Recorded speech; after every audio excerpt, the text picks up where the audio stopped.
Теренските експерименти во владиниот објект за обука покажуваат дека еден човек може да управува со рој од 100 или повеќе автономни дронови и копнени роботи без дополнителен стрес, според истражувачката агенција на Американскиот оддел за одбрана, позната по кратенката DARPA.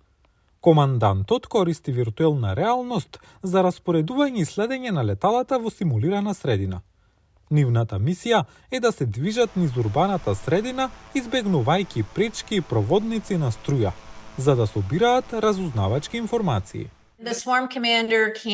Командантот во основа може да притисне едно копче за да даде инструкции на леталата, така што ројот летала може да излезе и да ги прави работите што треба да ги прави, како на пример да направи увид во зграда или да се обиде да идентификува информации што се релевантни за мисијата.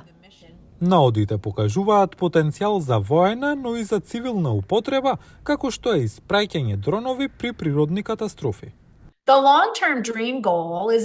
Сонот е да може да се направат хетерогени тимови од роботи и луѓе, како на пример за гаснење пожари во тешко пристапни терени или при катастрофи, со цел да се има вистинското влијание во општеството.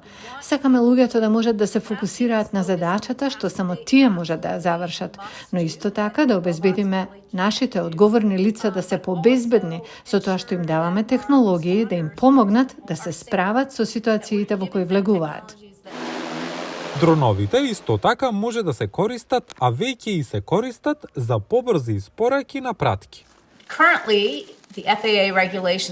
Во моментов регулативите на Федералната управа за воздухопловство ограничува колку возила може да надгледува едно лице при извршување на ваквите задачи, а во иднина би сакале да можеме да го зголемиме тој број.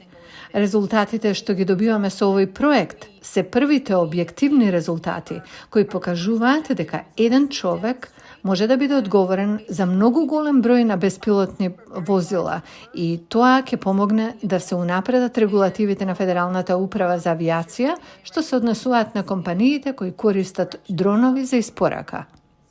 Програмата се уште е во развој, но истражувачите велат дека нивните наоѓања може набрзо да бидат применливи во странство, како и во САД.